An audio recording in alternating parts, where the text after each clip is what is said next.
ande do volle colide numye anga de volle colide numye anga do volle colide numye. Baisse de niveau et fraude aux examens au Mali. À qui la faute? Les épreuves écrites des examens de fin d'année se déroulent le plus souvent dans des conditions très difficiles. Si certains élèves, par l'effort personnel, réussissent à leur examen, d'autres ne comptent que sur les moyens les plus faciles pour y parvenir. Une prolifération de fuites de sujets, de fraude et de laisser-aller aux examens est de plus en plus remarquée au Mali. Ce refus de fournir des efforts, ce manque de confiance en soi et la facilité poussent les élèves à se donner à des pratiques peu orthodoxes. La moitié de la classe compte sur le premier de la classe. Ils attendent les brouillons des meilleurs élèves et d'autres ont espoir sur le bout de papier sur lequel est écrit le cours qu'ils appellent dans leur jargon « dîner », qui veut dire « diable » en français. Ceux qui se croient plus intelligents comptent sur leur téléphone portable et les enfants des riches sur l'argent de leurs parents. Les achats de conscience, la fuite des sujets et les raisons évoquées plus haut sont des pratiques que l'on appelle fraude. Elle est aussi définie par le directeur de l'Académie d'enseignement de Sikasso, les enseignants et les syndicats de la région. Des épreuves qui doivent être administrées le mardi, par exemple. Or, nous sommes jeudi. Et qu'il se trouve que le lundi déjà, nous trouvons sur le tas, entre les mains des élèves, ces épreuves-là. Donc, on dit que nous sommes dans des situations de fraude. Donc, quand on parle de fraude, et c'est dans plusieurs domaines, et ça peut concerner également plusieurs acteurs. Non seulement ce sont les élèves, les enseignants, et même ceux-là qui sont également chargés du choix même des épreuves-là. Quand un enfant, par exemple, est surpris avec un cahier dans sa main en train de regarder, il jette un coup d'œil, alors il essaie de recopier la bonne réponse. Ça, c'est des cas de fraude. Ça veut dire que ça commence depuis là. La fraude, c'est un acte illégal, un délit en milieu scolaire, un acte qui va à l'encontre des textes régissant l'école. Et lorsque quelqu'un s'adonne à cette pratique, il est considéré comme un fraudeur. La fraude, d'abord, c'est au haut sommet. Le gouvernement fraude, les enseignants fraudent et les élèves aussi fraudent. Donc, par rapport au cas du gouvernement, chaque année, malgré nos cris de cœur, nous assistons à la fuite du sujet. Ça, c'est un acte de fraude. Si le gouvernement autorise la fuite du sujet, c'est comme s'il autorise les enseignants aussi à frauder pour les enfants. C'est comme s'il encourage aussi les enfants à frauder. En quelque sorte, la fraude, c'est un vol. Donc, de là maintenant, la manifestation, un élève qu'on surprend en classe, que ce soit les évaluations des classes ou en... Pourtant, pour l'année scolaire 2018-2019, un accent particulier avait été mis non seulement sur l'organisation et la bonne tenue des examens, mais aussi des mesures prises par les responsables en charge de l'éducation. Les épreuves écrites de l'examen du diplôme d'études fondamentales DFE se sont déroulées du 29 au 31 juillet 2019. Dans le cadre de la supervision de cet examen, les autorités administratives et politiques, accompagnées par le directeur de l'Académie d'enseignement et les syndicats, entre autres, ont visité quelques centres et procédé à l'ouverture de la première enveloppe. Sinali Togola, directeur de l'Académie d'enseignement de Sikasso, un homme engagé qui œuvre pour l'obtention de meilleurs résultats scolaires. Son souhait est d'apporter à la région une éducation de qualité, malgré les mesures prises. Dans le cadre de la bonne organisation des examens, des cas de fraude massive ont été enregistrés. Nous avons vécu des cas, les examens passés. Nous avons surpris au niveau du bac, des élèves avec des téléphones. Ils ont été remerciés avec un rapport à l'appui. Et ce téléphone, nous gardons comme pièce à conviction. Il faut déjà 2 mois après la proclamation des résultats, quand il n'y a pas de problème, nous les rendons. Quand moi, superviseur, j'entre dans une salle maintenant, je vais trouver que les enfants ont les corrigés devant eux et qui sont en train de recopier, et les surveillants sont là, qui ne réagissent pas. Dans cela, j'appelle ça une complicité. Donc, en ce moment, vous êtes sanctionnable. On ne veut pas les voir dans un examen pendant 3 ans de suite. On peut les sanctionner comme ça. Et même, souvent, même les interdits même de corriger. S'ils sont dans la correction, on peut les interdire de corriger. Les textes ont dit vraiment que ceux qui vraiment se feront prendre vraiment selon sanction. Vous avez lu, vous l'avez compris avant même d'entrer dans la salle, c'est que vous adhérez à cela. Le cas de l'année dernière, certains de nos collègues, bon nombre de nos collègues ont été sanctionnés par l'Académie suite à ce problème de fraude. Mais tout simplement quand même, il faudrait que la sanction soit universelle. Que les responsables qui autorisent aussi la fuite du sujet soient sanctionnés désormais. S'il n'y a pas fuite, est-ce que les enfants pourront avoir le corrigé des sujets? Non. S'il n'y a pas fuite, est-ce que les enseignants pourront s'adonner à traiter les sujets pour les enfants? Pas du tout. Donc voilà en quelque sorte comment aujourd'hui la fraude se manifeste dans notre milieu scolaire, que ce soit les cours ordinaires, que ce soit lors des examens, même les concours, il y a toujours des actes de fraude qui sont posés. Donc voilà en quelque sorte cette responsabilité qui est partagée. Et le premier responsable de cet acte-là, c'est les dirigeants. Il faudrait qu'ils s'assument que la fuite, vraiment, cette année, lors des examens, si Dieu le veut bien, vraiment qu'il n'y ait pas de fuite. C'est un cri de cœur que nous lançons au gouvernement de prendre toutes les responsabilités, sauf quoi qu'il décentralise aussi le choix des sujets des examens. Que chaque académie s'assume en choisissant son examen. Et là, je crois que cette question de fuite ne serait qu'un vieux souvenir désormais en ce sens. Ça, c'est la proposition à moi en tant que syndicaliste, puisqu'on parle de l'école en mode décentralisé. Donc voilà en quelque sorte ce que je pouvais dire par rapport à la définition de la fraude et comment elle se manifeste. La baisse de niveau de l'élève malien est une triste réalité, et cela à tous les niveaux. Cette baisse de niveau s'explique par plusieurs facteurs. Pour certains, les enseignants ne sont pas bien formés. Pour d'autres, les causes sont à rechercher dans les grèves répétitives, les grèves à long terme, les élèves ne veulent plus fournir d'efforts, le refus des élèves d'apprendre les leçons, le manque de suivi des parents, les multiples innovations pédagogiques. Pour ne citer que ces exemples. Nous sommes à l'école privée La Référence. Les élèves de la 9e année A sont sur le terrain pour l'éducation physique et sportive. Adjara Boire nous parle de ce qu'elle sait sur la baisse de niveau et la fraude aux examens. Cette baisse de niveau est due à plusieurs facteurs qui sont déjà un premier point les élèves.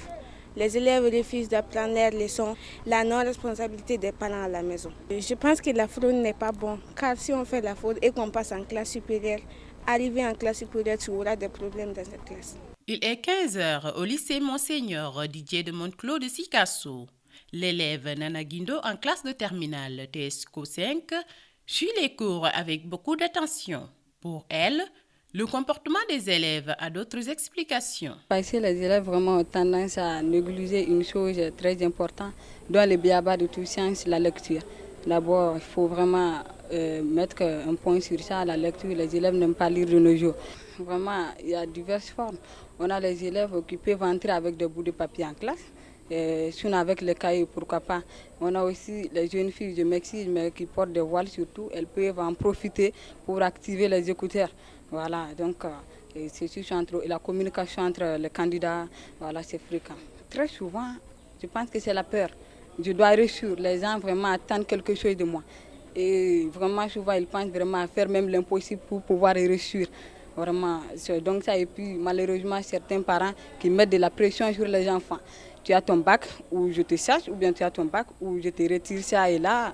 Donc tous ceci peuvent être vraiment les causes de cette fraude-là. L'enfant qui est par exemple candidat, ce candidat-là, il se minimise lui-même. Il se dit que, si je ne vole pas, est-ce que je pourrais passer moi-même? Voilà, donc quand tu regardes d'une façon générale, cela veut dire que cet enfant-là n'a pas travaillé au cours de l'année scolaire normalement. Si tu travailles régulièrement au cours de l'année scolaire, sur le programme correctement, faire tout ce que tu devrais faire, normalement tu n'as pas besoin de faire, voilà, donc tu n'as pas besoin de regarder à gauche ou à droite. Voilà, donc tu vas te faire vraiment le poids pour dire que moi je peux passer moi-même sans passer par autre chose. Le message que je peux lancer à l'endroit des élèves, c'est dire aux élèves de prendre les études au sérieux, l'école au sérieux. Ce n'est pas un lieu d'amusement. Quand on vient à l'école, c'est pour travailler. Donc, de suivre aussi les conseils de leurs enseignants. Quand ils quittent chez eux à la maison, quand ils viennent à l'école, c'est pour dire qu'ils sont entre de bonnes mains. de faire confiance aux enseignants, donc écouter les enseignants, ce qu'ils leur disent de faire, et c'est-à-dire que de prendre le courage. Parce qu'un élève déjà, quand il vient à l'école, à partir de la première année, deuxième année, troisième année déjà, il sait ce qu'il veut devenir dans la vie. Parce qu'il voit des exemples. Il y a des enfants qui mettent l'idée en tête. Je vais devenir peut-être un docteur, peut-être un enseignant, ou bien ainsi de suite. Donc moi, je pense que c'est comme ça les élèves doivent y croire. Ça veut dire qu'ils pensaient à leur avenir. Dès le moment qu'on vient à l'école, il faut se faire confiance, de donner le courage et de bien assimiler ce que les enseignants leur disent de faire. Et je pense que quand un bon élève qui suit l'enseignant en classe déjà, je pense que c'est un avenir qui est assuré. Les parents ne contrôlent plus les enfants et ne les suivent pas à la maison. Ils pensent que les enseignants sont fautifs, mais ces derniers aussi rejettent la responsabilité sur les parents. Parce qu'après les fondamentaux à l'école, c'est les parents qui doivent suivre les élèves à la maison, les petits exercices, voir s'ils ont appris leurs leçons, réciter les leçons avant de se coucher et surtout contrôler les enfants à la maison, les pousser à faire des lectures, les pousser à regarder les choses intéressantes à la télé. Et voilà ce que les parents ne font plus aujourd'hui. Et ça, c'est l'une des causes principales de la baisse du niveau de nos enfants. Il y a 10 ans, le taux d'admission au baccalauréat était plus élevé que ceux de ces dernières années. Ce taux était de 37,28% en 2009 et 23,34% en 2019. Le taux ODF était de 51,1% en 2009 et 36,98% en 2019. Nous remarquons une baisse considérable du niveau des élèves d'année en année. À qui la faute? Aujourd'hui, il y a beaucoup d'élèves dans la même classe, donc la pléthore fait que les enfants ont du mal à appréhender les connaissances qui leur sont offertes par les enseignants, vu leur nombre. Donc cette maîtrise n'étant pas là, je pense quand même que derrière, les parents doivent s'y mettre pour au moins booster à travers ce suivi les enfants, chose qui n'est pas là. Il y a aussi, je peux dire, les multiples réformes dans le secteur de l'éducation qui font que vraiment l'enseignant n'est pas très à l'aise dans ce qu'il donne souvent à ces enfants-là. Donc peut-être que si on avait un truc standard et fixe, donc qui pouvait quand même nous mener à bien donc, dans ce système scolaire, donc cela allait quand même faire plaisir et mettre tout le monde à l'aise. Nous sommes tous interpellés afin d'asseoir quand même quelque chose de consistant pour le bien-être et le devenir de la nation. La responsabilité est partagée entre les autorités, les parents d'élèves, les enseignants et les élèves. Les autorités ne jouent pas pleinement leur rôle car le manque de formation adaptée aux innovations et de formation continue des enseignants. Aussi, il y a le manque de suivi et d'accompagnement du système adapté. Surtout lorsque l'État a eu le kilo de supprimer le CEP, qui était le premier test de sélection des élèves, cela aussi joue aujourd'hui effectivement sur la baisse des niveaux des élèves. Parce que de l'école primaire jusqu'à l'école fondamentale, il n'y a plus un concours national. Donc c'est uniquement une question de passage. Et d'après ce que nous avons entendu, que le passage aussi est conditionné à un taux. Et dans ce taux-là, même ceux qui n'ont pas la moindre de passage passent. Donc cela aussi joue effectivement sur le niveau des élèves. Aujourd'hui, le niveau des élèves est d'ordre général. Tous les Maliens en savent. Depuis l'année dernière, on voit ce qui se passe. On n'arrive pas à travailler à temps plein. L'année dernière, en réalité, nous avons eu à faire les examens, sinon c'était un maquillage. L'année était colmatée. Cette année, je prends l'exemple sur nos dixièmes, ils n'ont étudié qu'un mois, parce que la rentrée pour les dixièmes était le 5 novembre, si j'ai bonne souvenance, et le 10 décembre, ils sont sortis. Donc, ils n'ont étudié qu'un mois. Ils n'ont pas pu composer. même si on les fait retourner en septembre ou bien en novembre pour faire 2 mois, quel niveau ces enfants peuvent obtenir? Ils vont aller en 11e. Aujourd'hui, c'est que les élèves qui sont en terminale ont subi le même sort l'année dernière.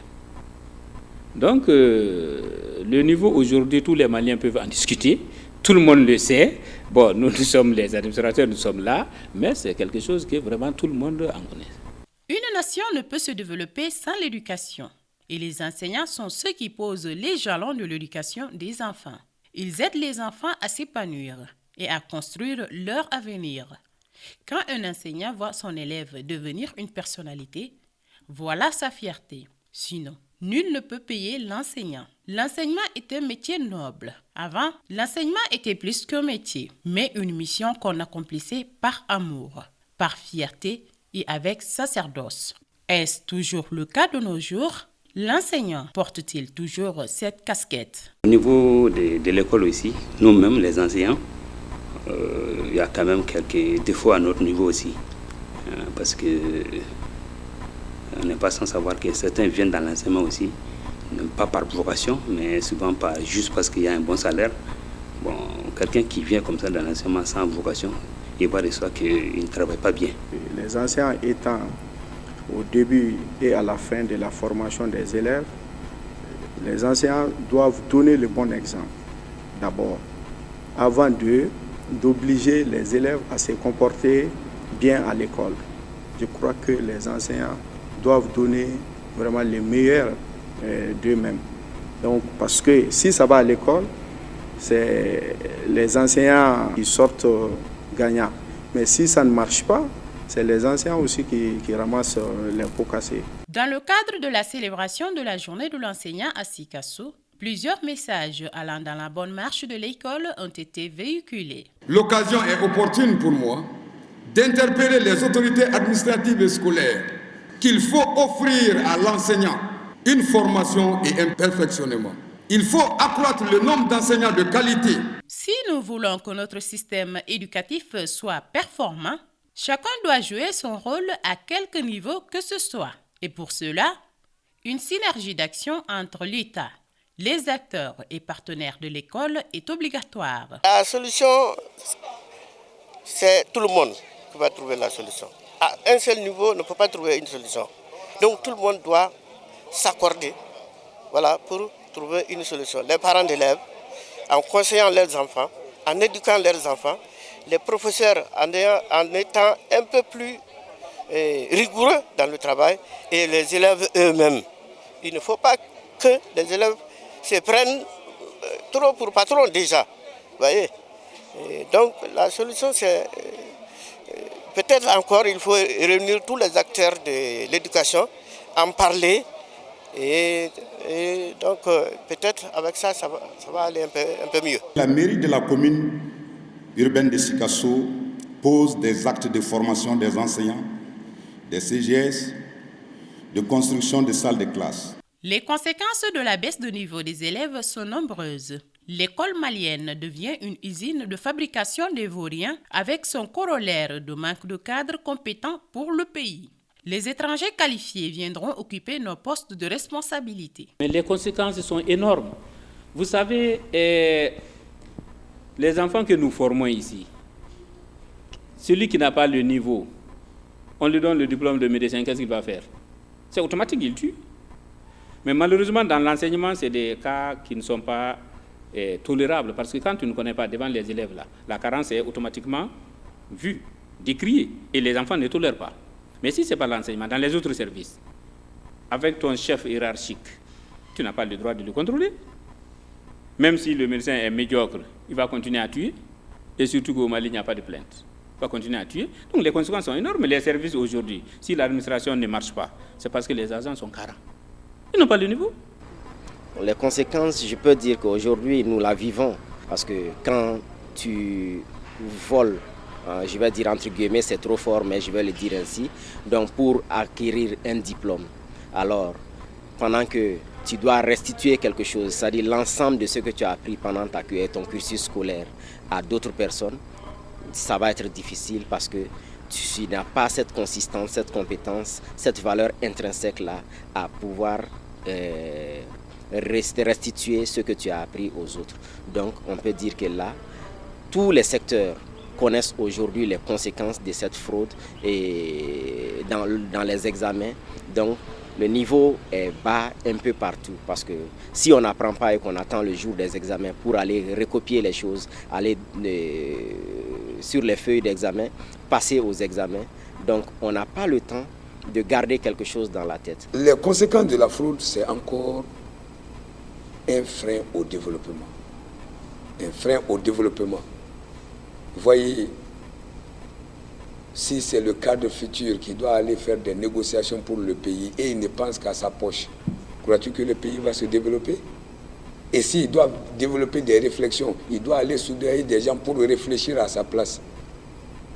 Ou un cadre qui est là, qui doit faire des projets de développement pour un pays, qui sait que réellement il n'a pas le niveau.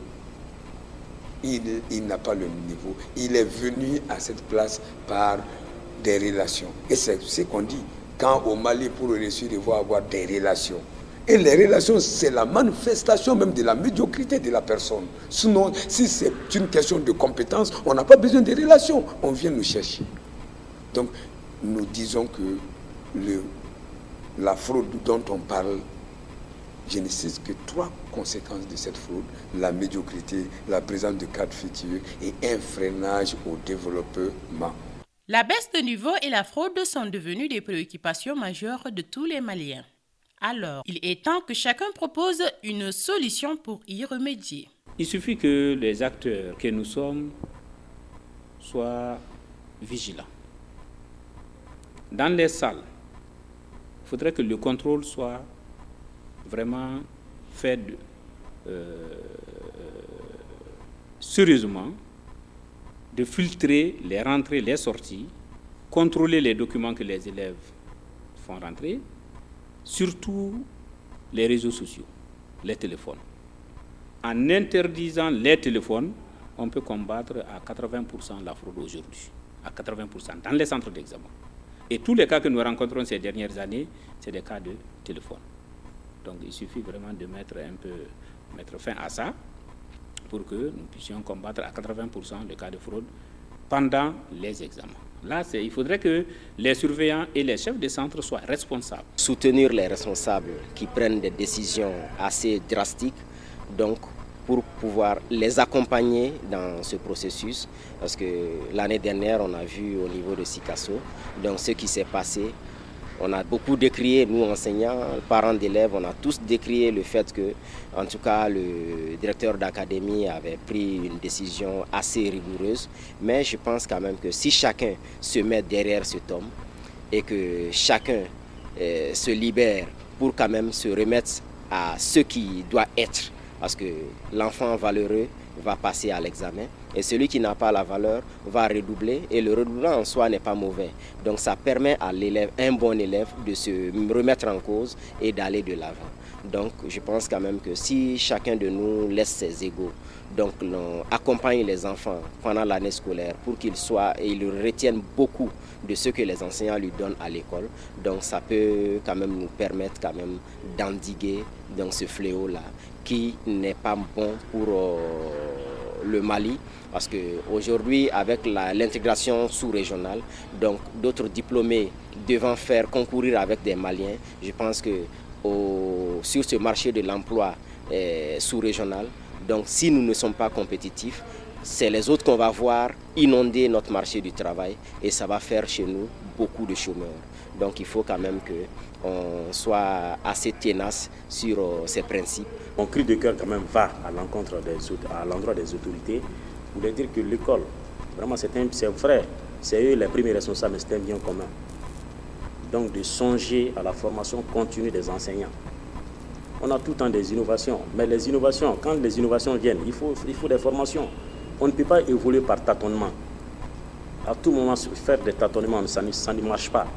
Donc il faut que les enseignants soient formés, bien formés. Quand vous recevez des informations, des instructions de l'autorité, il faut les mettre en application. Et de la façon la plus stricte, ce sont des textes qui sont là qu'il faut les respecter. Et quand vous n'êtes pas strict, vous n'êtes pas ferme sur vos décisions, vraiment, c'est-à-dire qu'il faut votre place, vous ne la méritez pas. C'est ça au juste. Alors, donc, c'est-à-dire que quand on reçoit, on l'exécute. Et vraiment, si chacun jouait sa partition dans cette affaire-là, moi, je crois qu'on pourrait minimiser. Parce qu'il n'est pas facile de... C'est tellement ancré en nous qu'il n'est pas tellement facile de mettre fin à ça déjà. Mais il faut aller petit à petit. Il faut déjà amorcer déjà, aller petit à petit, aller même si vous voulez aux sanctions, quand il faut sanctionner, il faut les tests réglementaires qui le disent. Et quand un surveillant est pris en fraude, donc les pénalités sont connues. Donc si je crois que si on allait dans ce sens-là, la sensibilisation aussi également, c'est ce que nous sommes en train de faire présentement, et que chacun vraiment essaie de sensibiliser à son niveau, que l'enfant se sente confiant avant le jour même de l'examen. Et cette confiance va dépendre de quoi? De ce qu'il va apprendre dans sa classe, de ce qu'il apprendra de son enseignant. Cette mise en confiance démarre depuis là-bas, depuis l'école, depuis la classe. S'il est clair que nous sommes tous fautifs, alors il est grand temps que tous les acteurs se donnent la main pour rehausser le niveau de l'élève malien afin de bannir les fraudes aux examens. Pour cela, il est un devoir pour chacun de s'assumer pour une éducation de qualité, car comme le dit Nelson Mandela, l'éducation est l'arme la plus puissante qu'on puisse utiliser pour changer le monde.